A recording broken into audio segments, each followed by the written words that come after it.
शांति। आज 8 जुलाई 2025 के साकार मधुर महावाक्य हैं। मीठे बच्चे, यह तुम्हारा जीवन बहुत बहुत अमूल्य है, क्योंकि तुम श्रीमत पर विश्व की सेवा करते हो, इस हेल को हेवन बना देते हो। प्रश्न है आज की मुरली का कि खुशी गायब होने का कारण तथा उसका निवारण क्या है।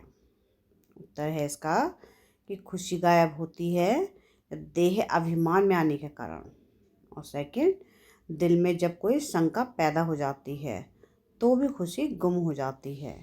इसलिए बाबा राय देते हैं, जब भी कोई शंका उत्पन्न हो तो फौरन बाबा से पूछो। देही अभिमानी रहने का अभ्यास करो तो सदैव खुश रहेंगे। ओम शांति। ऊंच से ऊंच भगवान और फिर भगवानुवाच बच्चों के आगे, मैं तुमको ऊंच से ऊंच बनाता हूँ तो तुम बच्चों को कितनी खुशी होनी चाहिए। समझते भी हो बाबा हमको सारे विश्व का मालिक बनाते हैं। मनुष्य कहते हैं परमपिता परमात्मा ऊंच से ऊंच है। बाप खुद कहते हैं मैं तो विश्व का मालिक बनता ही हूँ, मैं तो विश्व का मालिक बनता नहीं हूँ। भगवान वाच है, मुझे मनुष्य कहते हैं कि ऊंच से ऊंच भगवान, और मैं कहता हूँ कि मेरे बच्चे ऊंच से ऊंच हैं। सिद्ध कर बताते हैं, पुरुषार्थ भी ड्रामा अनुसार कराते हैं। कल्प पहले मुआफिक बाप समझाते रहते हैं कि कुछ भी बात ना समझो तो पूछो कि मनुष्यों को तो कुछ भी पता नहीं है। दुनिया क्या है, वैकुंठ क्या है, भल कितने भी कोई नवाब मुगल आदि होकर गए हैं, भल अमेरिका में कितने भी पैसे वाले हैं, परंतु इन लक्ष्मी नारायण जैसे तो हो ना सकें। वह तो वाइट हाउस आदि बनाते हैं, परंतु वहाँ तो रत्न जड़ित गोल्डन हाउस बनते हैं। उनको कहा ही जाता है सुखधाम। तुम्हारा ही हीरो हीरोइन का पार्ट है। तुम डायमंड बनते हो, गोल्डन एज थी,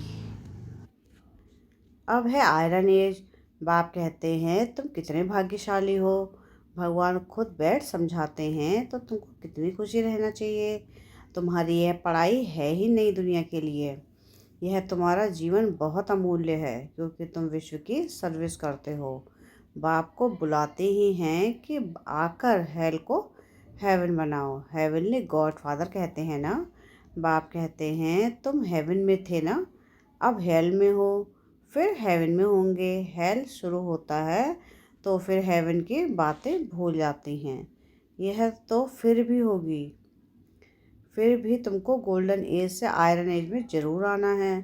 बाबा बार बार बच्चों को कहते हैं कि दिल में कोई भी शंका हो जिससे खुशी नहीं रहती तो बताओ।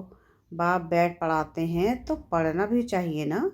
खुशी नहीं रहती है क्योंकि तुम देह अभिमान में आ जाते हो। खुशी तो होनी चाहिए ना। बाप तो सिर्फ ब्रह्मांड का मालिक है, तुम तो विश्व के भी मालिक बनते हो। भल बाप को क्रिएटर कहा जाता है, परंतु ऐसे नहीं कि प्रलय हो जाती है फिर नई दुनिया रचते हैं, नहीं। बाप कहते हैं मैं सिर्फ पुरानी को नया बनाता हूँ, पुरानी दुनिया विनाश कराता हूँ, तुमको नई दुनिया का मालिक बनाता हूँ। मैं कुछ करता नहीं हूँ, यह भी ड्रामा में नूद है। पतित दुनिया में भी मुझे बुलाते हैं, पारसनाथ बनाता हूँ तो बच्चे खुद पारसपुरी में आ जाते हैं। वहाँ तो मुझे कभी बुलाते ही नहीं। कभी बुलाते हो कि बाबा पारसपुरी में आकर थोड़ी विजिट लो, बुलाते ही नहीं। गायन भी है, दुख में सिमरन सब करे, पतित दुनिया में याद करते हैं। सुख में करे न कोई, ना याद करते हैं ना बुलाते हैं। सिर्फ द्वापर में मंदिर बनाकर उसमें मुझे रख देते हैं। पत्थर का नहीं तो हीरे का लिंग बनाकर रख देते हैं पूजा करने के लिए। कितनी वंडरफुल बातें हैं। अच्छी तरह से कान खोल कर सुनना चाहिए, कान भी प्योर करना चाहिए। Purity first. कहते हैं शेरनी का दूध सोने के बर्तन में ही ठहर सकता है, इसमें भी पवित्रता होगी तो धारणा होगी। बाप कहते हैं काम महाशत्रु है, इन पर विजयी पानी है। तुम्हारा यह अंतिम जन्म है, यह भी तुम जानते हो। यह वही महाभारत लड़ाई भी है।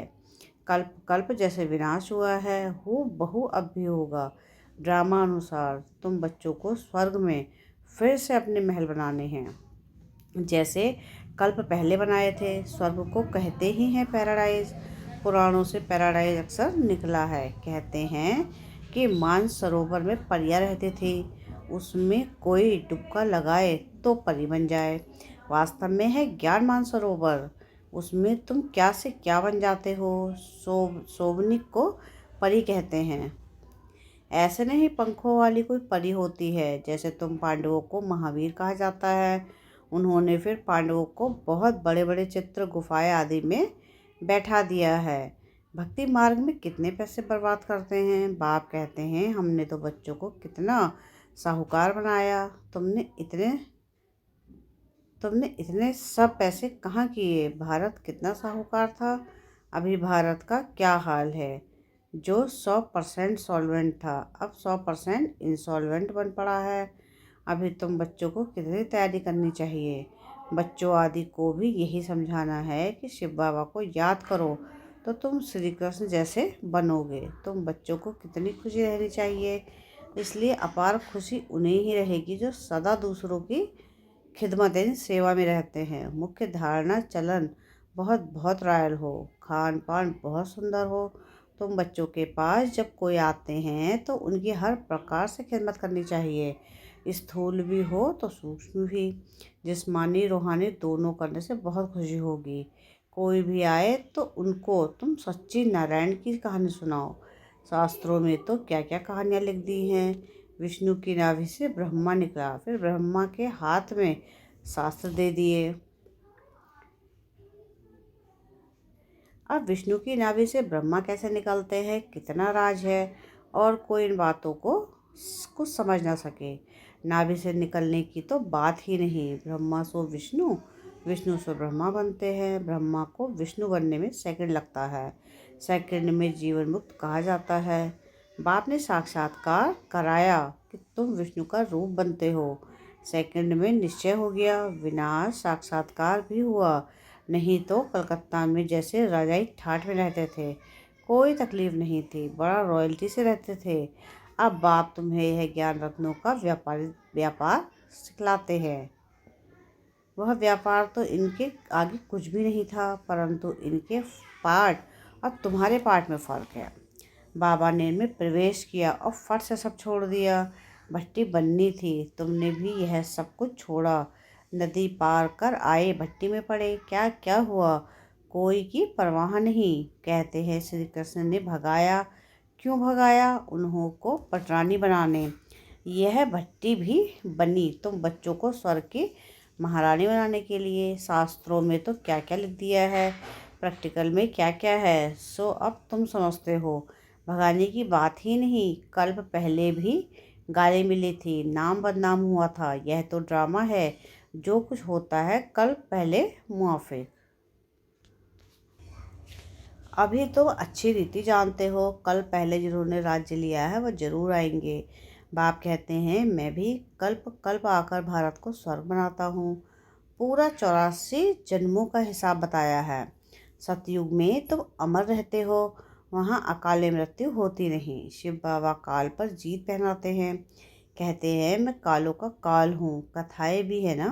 तुम काल पर विजय पाते हो। तुम जाते हो अमरलोक में। अमरलोक में ऊंच पद पाने के लिए एक तो पवित्र बनना है, दूसरा फिर दैवीय गुण धारण करने होते हैं। अपना रोज पोता मेल रखो।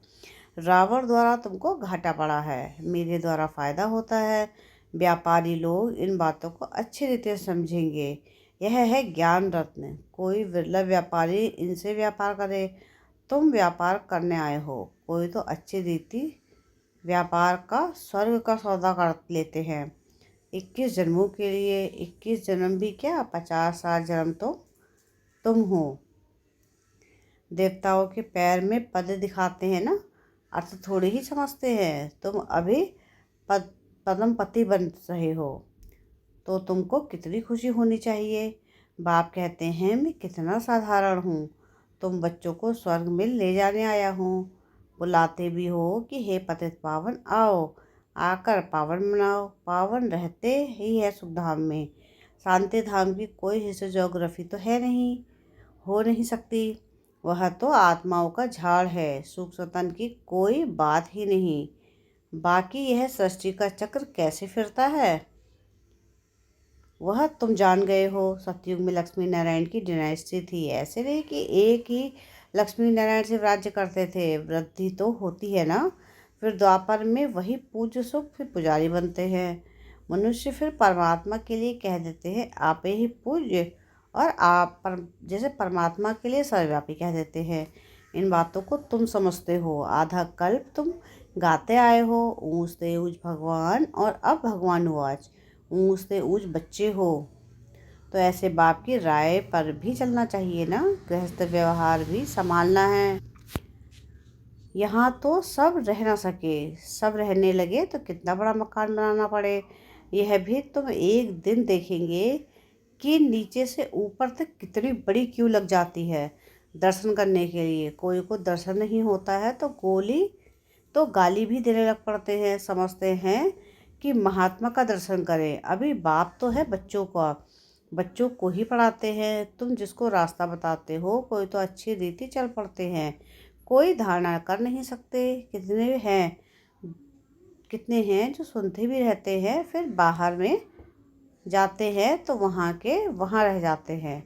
वह खुशी नहीं, पढ़ाई नहीं, योग नहीं। बाबा कितना समझाते हैं कि चार्ट रखो, नहीं तो बहुत पछताना पड़ेगा। हम बाबा को कितना याद करते हैं, चार्ट देखना चाहिए। भारत के प्राचीन योग की बहुत महिमा है। तो बाप समझाते हैं कोई भी बात नहीं समझो तो बाबा से पूछो।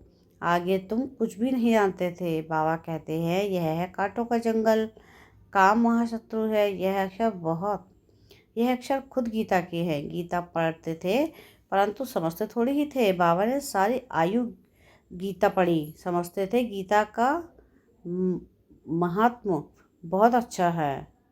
भक्ति मार्ग में गीता का कितना मान है। गीता बड़ी भी होती है, छोटी भी होती है। श्री कृष्ण आदि देवताओं के वही चित्र पैसे पैसे में मिलते रहते हैं। उन्हीं चित्रों के लिए कितने बड़े बड़े मंदिर बनाते हैं। तो बाप समझाते हैं तुमको तो विजयी माला का दाना बनना है। ऐसे मीठे मीठे बाबा को बाबा बाबा भी कहते हैं। समझाते भी है कि स्वर्ग की रजाई देते हैं। फिर भी सुनंती कथंती अहो माया फरकती देवंती। बाबा कहा तो माना। भक्ति मार्ग में भी गाया जाता है पतियों का पति गुरुओं का गुरु एक ही है। वह हमारा फादर है, ज्ञान का सागर पतित पावन है।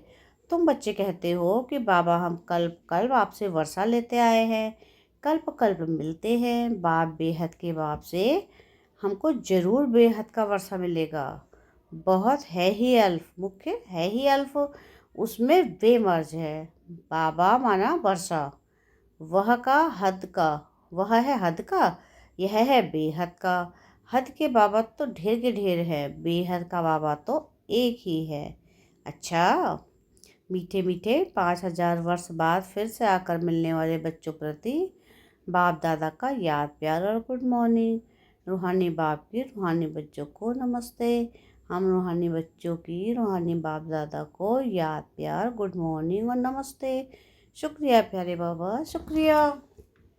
धारणा के लिए मुख्य सार है। सार की पहली पॉइंट है कि स्थूल सूक्ष्म खिदमत यानी सेवा कर अपार खुशी का अनुभव करना और कराना है। चलन और खान पान में बहुत रॉयल्टी रखनी है। सेकंड पॉइंट है कि अमर लोक में ऊंच पद पाने के लिए पवित्र बनने के साथ साथ दैवी गुण भी धारण करने हैं। अपना पोता मेल देखना है कि हम बाबा को कितना याद करते हैं। अविनाशी ज्ञान रत्नों की कमाई जमा कर रहे हैं। कान प्योर बने हैं जिसमें धारणा हो सके। वरदान है आज की मुरली का कि सेवा करते हुए याद के अनुभवों की रेस करने वाले सदा लवलीन आत्मा भव। याद में रहते हो लेकिन याद द्वारा जो प्राप्तियां होती है उस प्राप्ति की अनुभूति को आगे बढ़ाते जाओ। इसके लिए अभी विशेष समय और अटेंशन दो जिससे मालूम पड़े कि यह अनुभव के सागर में खोई हुई लवलीन आत्मा है। जैसे पवित्रता शांति के वातावरण की भासना आती है वैसे ही श्रेष्ठ योगी लगन में मगन रहने वाले हैं। यह अनुभव हो कि नॉलेज का प्रभाव है लेकिन योग के सिद्धि स्वरूप का प्रभाव हो। सेवा करते हुए याद के अनुभव में डूबे हुए रहो। याद की यात्रा के अनुभव की रेस करो। स्लोगन है आज की मुरली का की सिद्धि को स्वीकार कर लेना, अर्थात भविष्य प्रारब्ध को यहाँ ही समाप्त कर देना। अब व्यक्ति सारे हैं, संकल्पों की शक्ति जमा कर श्रेष्ठ सेवा के निमित्त बनो। जितना जितना आप श्रेष्ठ संकल्पों की शक्ति से संपन्न बनते जाएंगे, उतना श्रेष्ठ संकल्प की शक्तिशाली सेवा का स्वरूप स्पष्ट दिखाई देगा। हर एक अनुभव करेंगे कि हमें कोई बुला रहा है, कोई दिव्य बुद्धि द्वारा शुभ संकल्प का बुलावा हो रहा है, कोई फिर दिव्य दृष्टि द्वारा बाप और स्थान को देखेंगे। दोनों प्रकार के अनुभवों द्वारा बहुत तीव्र गति से अपने श्रेष्ठ ठिकाने पर पहुंच जाएंगे। अच्छा, ओम शांति।